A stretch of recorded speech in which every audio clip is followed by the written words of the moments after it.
Bismillah ar-Rahman ar-Rahim. Welcome back to the third video lecture on the knowledge management, where we are discussing about the tools and techniques of capture of tacit knowledge. And we have done up to the Delphi method. Now, two more methods are left out. One is the blackboarding and one is the repertory grid. Let's first take on the repertory grid. Okay.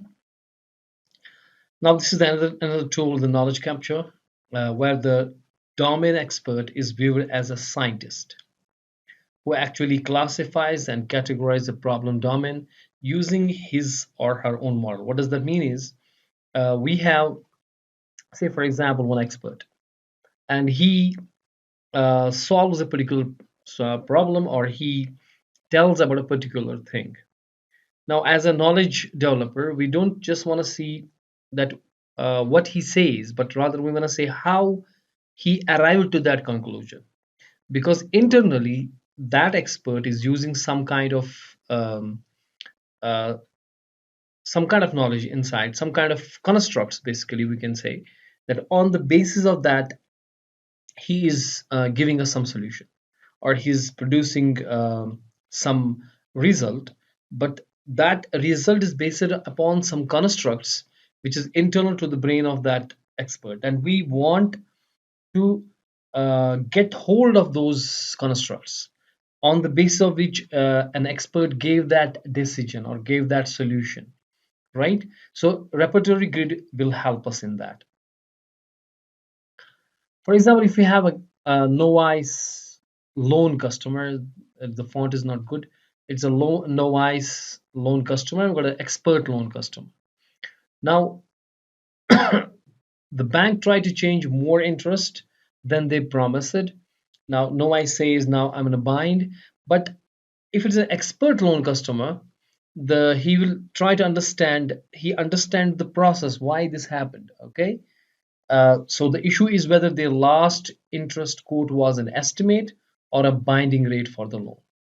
Now, a novice may have a general sense of effect of certain actions, but the expert foresee cause and effect. So if you are saying this is the effect, but he knows the cause, okay? So this is the goal of knowledge capture, to identify those underlying principles that the expert uses, to give their decisions. So we need to capture that so that we can use that later on. That's the main essence of why we are using, why we are trying to capture that knowledge, right? The tacit knowledge. So repertory grid is actually looking at that particular problem, but in an expert's way.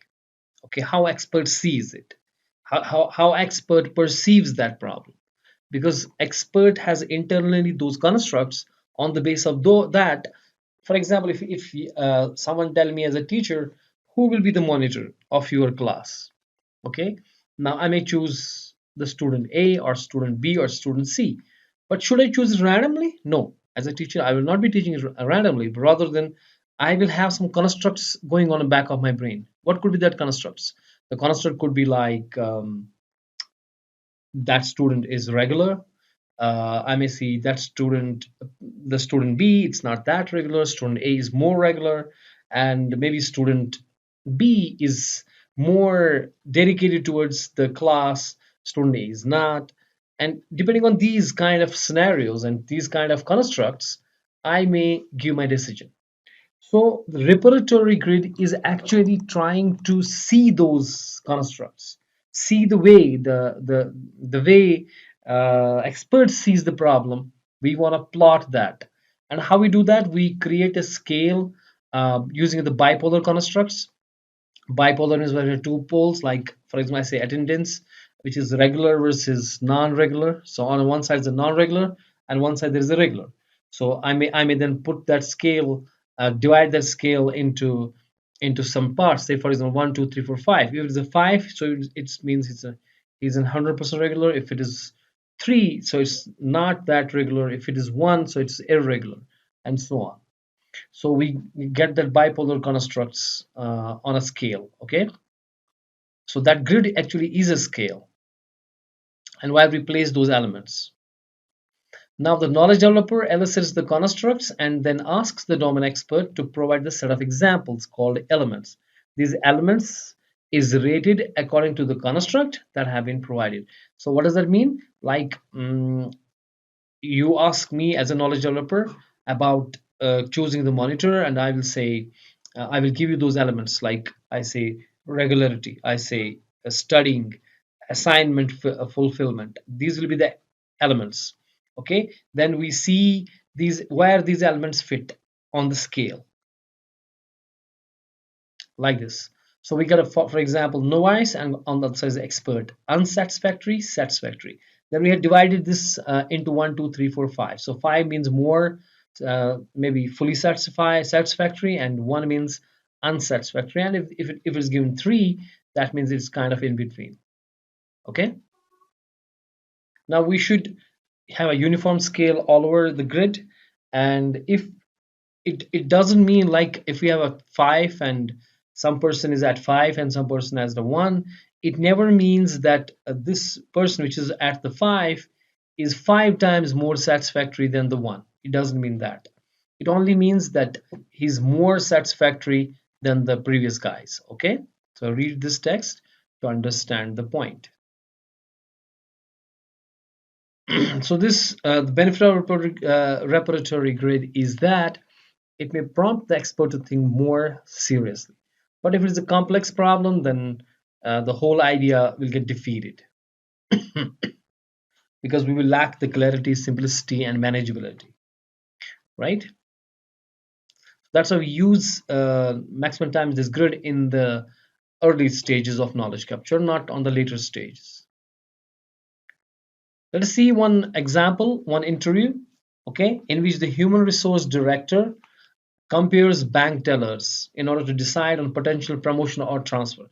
We want to promote the tellers and want to transfer them to the particular locations, and the human resource developer is an expert who tell us about the thing. Okay, the expert is the human resource director, and knowledge developer try to elicit things from him. For example, in this interview, the knowledge developer may ask, as I understand it, we are here to discuss the selection process and selection criteria for the bank's teller. Now, experts say, yes, I'm interested in reviewing all the tellers to get a better understanding of our selection procedure. Now, knowledge developer says, which teller do you consider prime candidate for the purpose of the selection purpose procedure? So, firstly, out of say there are 10 knowledge tellers, made 20 tellers. Now, knowledge developer ask expert, who are you interested more? So he may give some names. Say he has given 1, 2, 3, 4, 5, 6 names. Now, knowledge developer say if you take the first 3 tellers like Dixie, John, and Barry, these 2 are about the same but different from the third. Maybe expert answers, I would say Dixie and John are similar, but Barry is quite different. But now, if he's saying that Dixie and John are similar, but Barry is different, so internally, expert is having some constructs going on, right? So we want to work on those constructs. That's the point. So knowledge developer says, for example, in this interview, if experience is the similarity factor, what word would describe the dissimilarity? So expert says inexperience. Okay, because other guys too are experienced and other guys are inexperienced. So we place so we got the bipolar scale, where on one side we got experience, the other side we got inexperience, and we put it on a scale of 1 to 3, where 1 represents inexperience and 3 represents experienced. Okay, and now expert can give us Dixie has a 3, and John got maybe 3 on an experience side, the Dixie got 3 on an inexperienced side, and so on. And then knowledge developer asks about the last 3 tellers, Kurt, Lesser, and John. How would you compare them? Now, expert likes to compare them on the basis of academic qualifications. Okay, maybe their experience is same. Now, if this experience is same, what would we do? How to choose? So we say academic qualifications, and then the expert accordingly gives the ratings uh, of these guys on the basis of academic qualifications.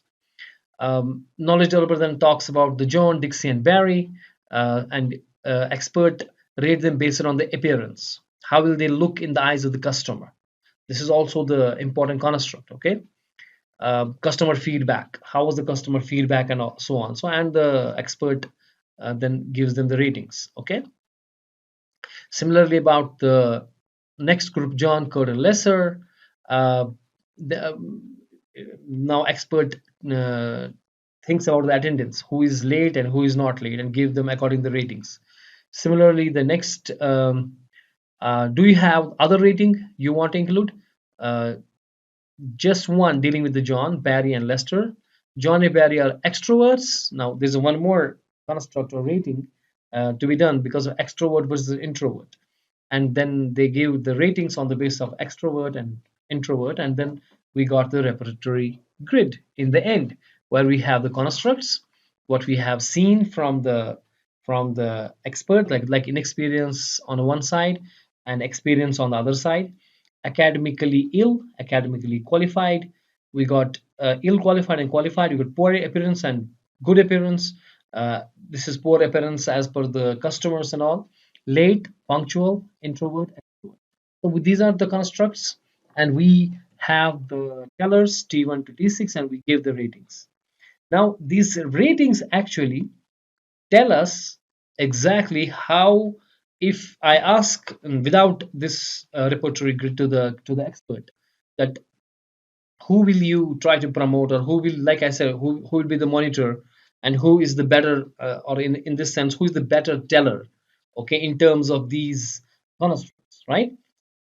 uh, but if I don't ask about the construct and all, the human resource developer, he will tell us exactly, for example, uh, the this the for example, the Dixie or some other guy is a better, but internally how he's thinking is this map, okay, is this grid, okay, this repertory grid is in his brain actually, which makes him give some decisions, and we want to see how he is doing that, and by looking at this repertory grid.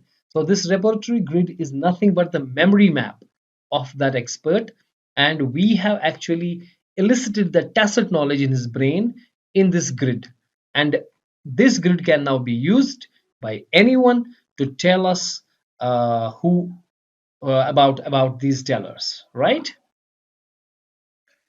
Now, the last thing we have here is what's called as a blackboarding. Okay. Now, blackboarding is like we are trying to get the experts in a room with a blackboard, and one person at a time go on a blackboard, try to give the solution. Others are watching, and then they can add up. Okay. So there are the three parts in the blackboarding. One is the knowledge source. A knowledge source definitely is the expert, who is the knowledge source. Then there is a blackboard and a control mechanism. The inference engine and the knowledge base are part of the blackboard system. Okay, a knowledge source is the experts definitely, who is unique. It's a unique model that has a knowledge to solve the problem. The blackboard, what is the blackboard? Blackboard is nothing but a database, a repository, which stores the problems or the solutions. It's something where the solutions are there, where from you can get the problem, where from you can update the solution, you can write the solution, and so on. It's kind of a storage mechanism.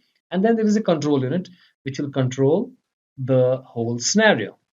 Now, one assumption is Blackboard system is that all the participants are experts. Okay, they have acquired their own expertise in different situations. Nobody's superior than other.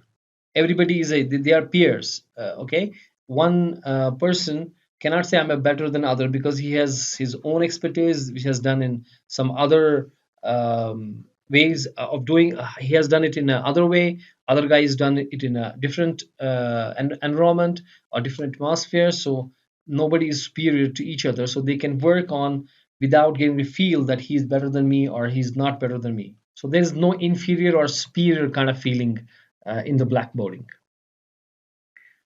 Now, there are various characteristics of blackboarding. One is the diverse approach to problem solving.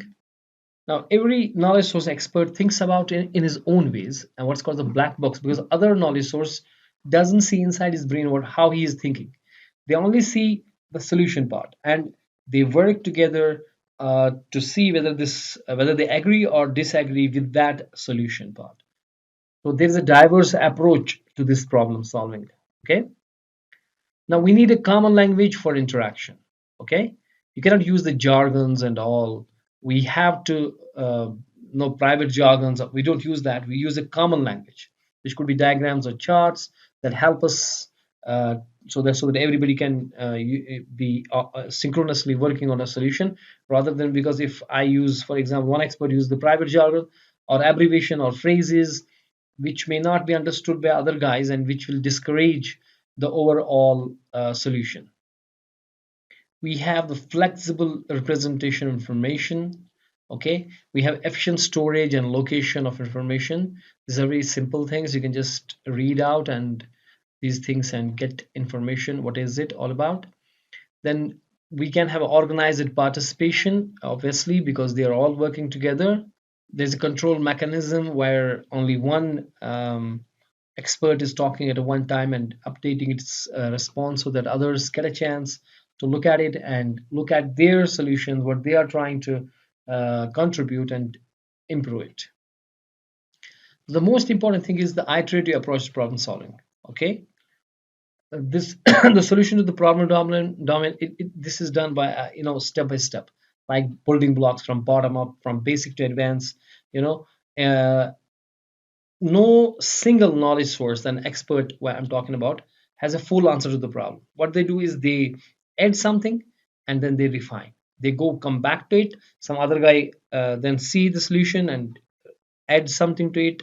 And now, in the meantime, in an iterative manner, it will grow up and incrementally uh, give us a solution, which is refined, and every loopholes or every thing which is not the part of the solution are removed slowly. So we got the key character of Blackboard system. It's a diverse approach to problem solving because we've got many experts working together on in a diversified manner on that problem. We have a common language for interaction. It's flexible, efficient storage, organized participation, and iterative nature. Okay, so it's a Blackboard. You got a knowledge source, knowledge base, and control mechanism. And knowledge base is the where actually that solution, which is the Blackboard actually here. The knowledge source is the expert. Okay, there could be many experts working together. Okay, and filling up the knowledge base with a perfect refined solution. Okay, and that's actually the tacit knowledge about that situation or about that problem, which is stored in the knowledge base and captured in the knowledge base. Okay, and that's all for today, and hope you got it. And this is end of the unit second. Now we will have a next video series on unit third, where we talk about the knowledge codification. So we have understood in the first unit what is knowledge, what is tacit knowledge, and what is uh, the explicit knowledge, and many other types. Then in a unit second, we dedicated ourselves to the capture of the knowledge. Now then we have captured the knowledge. Now we need to codify it. Okay, so that this will be used further by our company, by our employees, by other people who will get benefit from that. So see you guys in the next video series. Until then, masalam.